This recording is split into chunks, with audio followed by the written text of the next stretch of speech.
பேதுரு சாதாரண ஒரு மனிதன், படிப்பறிவு அல்லாதவர்.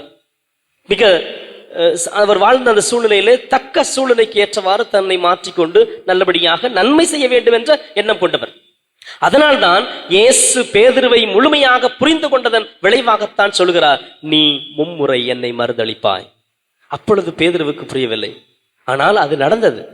நடந்த போதுதான் அவருக்கு புரிந்தது.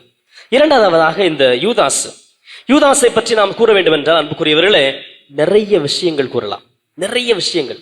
அவர் பேதுருவை போல சாதாரண உழைப்பு நடத்தியவர் அல்ல. அவர் கிட்டத்தட்ட அவர் சொல்றதை பத்தி கேட்கணும்னா, இந்த ஒரு சில விஷயங்களை கேள்விப்பட்டிருப்பீங்க. நான் கேட்டது ஒண்ணு, எனக்கு கிடைச்சது ஒண்ணு. நான் ஏதேதோ நினைச்சு வந்தேன், இப்ப பாதியிலே போறேன். அது போன்ற ஒரு சூழ்நிலை தான் யூதாசுக்கு இருக்கிறது. அவர் நினைத்து வந்தது வேறு. அவர் செலாத்தியரின் தீவிரவாத இயக்கத்திலே இருந்தவர், தேசிய உணர்வு கொண்டவர்.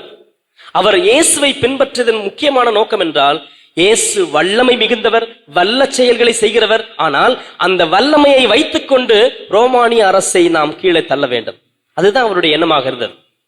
ஆகவே இயேசுவின் வல்லமையை பயன்படுத்த அவர் முன் வருகிறார்.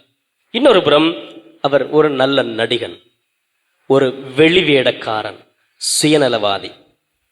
அதனால்தான் தன்னுடைய சுயநலத்திற்காக அவர் எந்த எல்லைக்கும் செல்லக்கூடியவர். இயேசுவை அவர் பின்பற்றுவதன் நோக்கம் தன்னுடைய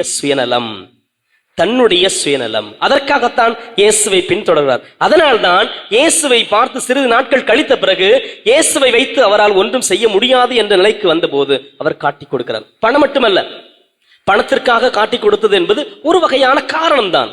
ஆனால் பணத்திற்காக அவர் காட்டிக் கொடுக்கவில்லை, மாறாக அவர் ஒரு காரணமாக இருக்கிறார். அந்த பணம் என்பது ஒரு காரணமாக இருக்கிறது. ஆனால் அவர் காட்டிக் கொடுத்தது இயேசுவை வைத்து ஒன்றும் செய்ய முடியாது என்பதற்காக, தன்னுடைய சுயநலத்திற்காக துரோகம் செய்கிறார் அவர். மாணவர்களே, இந்த சுயநலவாதி யூதாசு நாம் உற்று நோக்குகின்ற பொழுது இயேசு அவனை முழுமையாக அனுமதிக்கிறார்.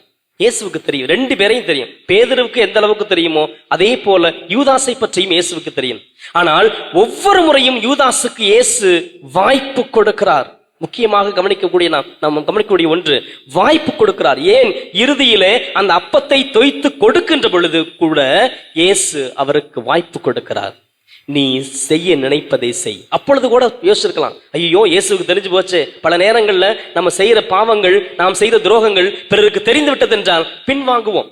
ஐயோ வேணாம், அவனுக்கு தெரிஞ்சு போச்சு, மாட்டிக்கிட்டோம் அப்படின்னு பின்வாங்குவோம். ஆனால் அப்பொழுது கூட, அந்த தருணத்தில் கூட அவன் செய்கிறான்.